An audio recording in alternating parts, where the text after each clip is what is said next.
Hello very welcome to on my YouTube channel GS point.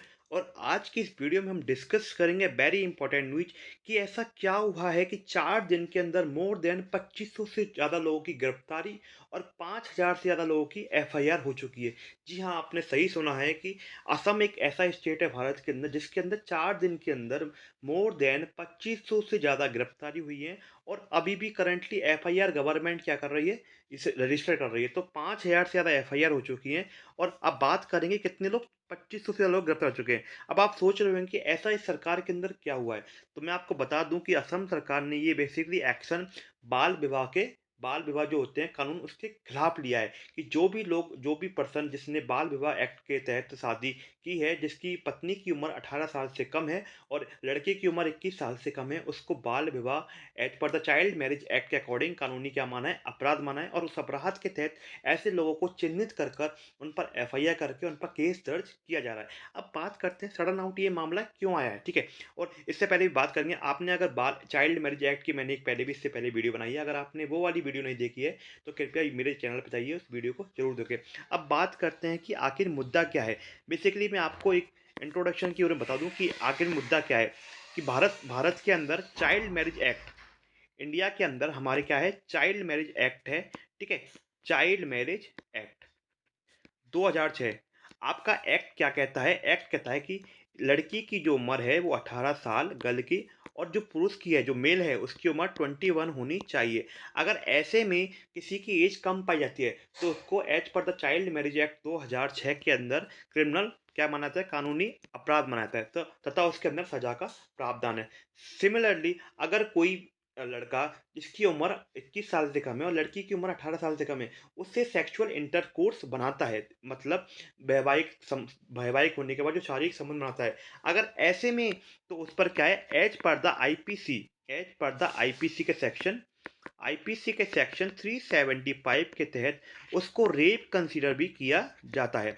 तो यही मुद्दा देखने को मिला है कि असम के अंदर चाइल्ड मैरिज एक्ट 2006 के तहत जिन जिन जिन जिन व्यक्तियों की शादी अगर इसी साल से पहले और 18 साल से पहले गर्ल्स की शादी हो गई है तो उसको चाइल्ड मैरिज एक्ट के तहत कानूनी अपराध माना जा रहा है। अब लेकिन सिमिलरली एक चीज़ क्या है, हमारे इंडिया के अंदर जो मैरिज है, इंपॉर्टेंट बात यहाँ हम कहने जा रहे हैं कि हमारे भारत के अंदर क्या है, दो तरह के कानून है। पहली बात, हमारा जो मैरिज जो आपका होता है बेसिकली एक सिविल लॉ है। क्या है, सिविल लॉ। अब थोड़ा यहाँ समझने की बात है, इससे पहले भी हमने वीडियो में डिस्कस किया, लेकिन यहाँ पे डिस्कस कर लेते हैं कि भारत के अंदर दो तरह के क्या करते हैं, लॉ गवर्न होते हैं। एक होता है आपका सिविल लॉ और एक होता है आपका क्रिमिनल लॉ, ठीक है। अब जो क्रिमिनल लॉ है वो without with respect, criminal law क्या है, किसी भी धर्म, किसी भी जाति, किसी भी प्रकार की एथनिसिटी उसके अंदर काउंट नहीं की जाती। दैट मीन्स ये जो क्रिमिनल लॉ है पूरे इंडिया के अंदर क्या है, सबके लिए क्या है, समान है। दैट मीन्स किसी भी प्रकार का भेदभाव यहाँ पे नहीं होता है, कानून की नज़र में सभी लोग क्या है, समान हैं। और एज पर द सीआरपीसी और आईपीसी के तहत जो भी सजा का प्रावधान है वो उसका क्या होता है, सजा मिलती है। सिमिलरली जो आपका आता है सिविल लॉ, अब बात करते हैं सिविल लॉ की। जो सिविल लॉ है वो हर धर्म के क्या है, अलग अलग है। हर धर्म के क्या है, सिविल लॉ अलग अलग है। दैट मीन्स हिंदुओं के लिए सिविल लॉ अलग है, मुस्लिम्स के लिए अलग है, क्रिश्चियंस की अलग है। जो हमारे हिंदू हैं उनके अंदर जो मैरिज होती है वो आपकी होती है हिंदू मैरिज एक्ट। हिंदुओं के लिए एक मैरिज एक्ट है 1956, उसके तहत क्या होती हैं, हमारे यहाँ शादियाँ रजिस्टर्ड होती हैं। सिमिलरली जो मुस्लिम्स होते हैं, मुस्लिम्स के अंदर जो शादियाँ होती हैं वो आपकी होती हैं मुस्लिम पर्सनल लॉ। अब मुद्दा ये है मुस्लिम पर्सनल लॉ, देखिए हम बात करते हैं मुस्लिम पर्सनल लॉ की। जो आपका मुस्लिम पर्सनल लॉ है वो मैरिज के लिए क्या उसके कानून है। मुस्लिम पर्सनल लॉ के अंदर अगर किसी भी लड़की की उम्र 15 साल, देखिए कानून के अंदर क्या है 18 साल, जो इंडिया के अंदर क्या है, क्रिमिनल है।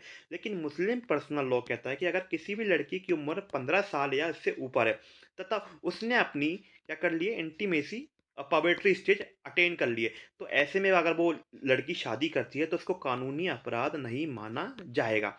यही मुद्दा क्या है, अब विवाद की जड़ बन गया है। विवाद कैसे, आपका जो इंडियन जो एक्ट है, कौन सा, चाइल्ड मैरिज एक्ट जो आपका है, चाइल्ड मैरिज एक्ट 2006, वो तो कहता है कि 18 साल और 21 साल उम्र, ऐसे में कोई शादी करेगा वो क्या होगा, कानूनी अपराध है। सिमिलरली अगर बात करते हैं मुस्लिम पर्सनल लॉ की, तो उसने 15 साल या उससे ऊपर की गर्ल्स के लिए शादी क्या की है, अलाउ की है। तो अग आप सोच रहे हो कि मुस्लिम पर्सनल लॉ को माना जाए या इंडिया के कानून को माना जाए। सिमिलरली बात आपकी सुप्रीम कोर्ट के अंदर अभी क्या है, पेंडिंग है। सुप्रीम कोर्ट का डिसीजन इस मुद्दे पर आना बाकी है। इस वीडियो को लेकर हमने इससे पहले एक वीडियो बनाई है। अगर आपको उसको थोड़ा और डेप्थ में समझना है तो उस वीडियो को जरूर देखें। तो यही मुद्दे को लेकर अब क्या है, असम सरकार क्या हो गई, सख्त हो गई है। असम सरकार ने क्या किया है, असम सरकार ने बिना किसी भेदभाव के उसने क्या माना है, चाइल्ड मैरिज एक्ट 2006 को कंसीडर करके लोगों को गिरफ्तार करना शुरू कर दिया है। उसने पर्सनल लॉ को तवज्जो न देकर इंडिया का जो चाइल्ड मैरिज एक्ट है, एनसीपीसीआर जो कहता है, उसको माना है और दमादम क्या कर रहा है, गिरफ्तारियां कर रहा है। ऐसे में गिरफ्तारियों की तादाद बढ़ रही है और ऐसे में सरकार क्या कर रही है, स्टेडियम को भी जेल बनाने के लिए क्या कर रही है, सोच रही है। दैट मीन्स इन आगामी फ्यूचर डेज के अंदर और भी गिरफ्तारियां क्या होंगी, बढ़ेंगी। तो अब देखना यह है कि सुप्रीम कोर्ट इस मुद्दे के ऊपर किस प्रकार डिसीजन लेता है कि पर्सनल लॉ को ऊपर माना जाए या इंडिया के एक्ट को ऊपर माना जाए। और टाइम टू टाइम हमें एक चीज़ सोचने को मिलती है बार बार कि यूनिफॉर्म सिविल कोड। तो जो यूनिफॉर्म सिविल कोड है, हम क्या कह रहे हैं, यूनिफॉर्म जो सिविल कोड है, तो बेसिकली यही बताता है कि पूरी इंडिया के अंदर यूनिफॉर्म सिविल कोड क्या कहता है कि पूरी इंडिया के अंदर चाहो एक ही सिविल लॉ हो। दैट मीन्स जिस प्रकार भारत के अंदर क्रिमिनल लॉ को ऑलरेडी कोडिफाई कर दिया है, इसलिए गवर्नमेंट कहती है कि भारत के अंदर एक पूरी तरह से क्या है, यूनिफॉर्म सिविल कोड है, जिसके अंदर बिना किसी भेदभाव के, बिना किसी क्या करते हैं, डिस्क्रिमिनेशन के, सभी के लिए समान कानून लागू किया जाए। अब इसके प्रोज और इसके कॉन्स भी इसके अलग अलग है। अब उस वीडियो को जरूर देखें, उसके अंदर ये बताया गया है कि जो पर्सनल एक्ट है जिसके अंदर इतनी कम एज रखी गई है, तो उससे मुस्लिम वुमेन या किसी भी वुमेन पे क्या इम्पैक्ट पड़ता है, उसका किस प्रकार से शोषण होता है। ठीक है, तो हमने ये बात की मुद्दे की। अगर आपको वीडियो पसंद आती है तो वीडियो को लाइक करना, और अगर चैनल को सब्सक्राइब नहीं किया है तो उसको सब्सक्राइब जरूर करना। Thank you for watching this video.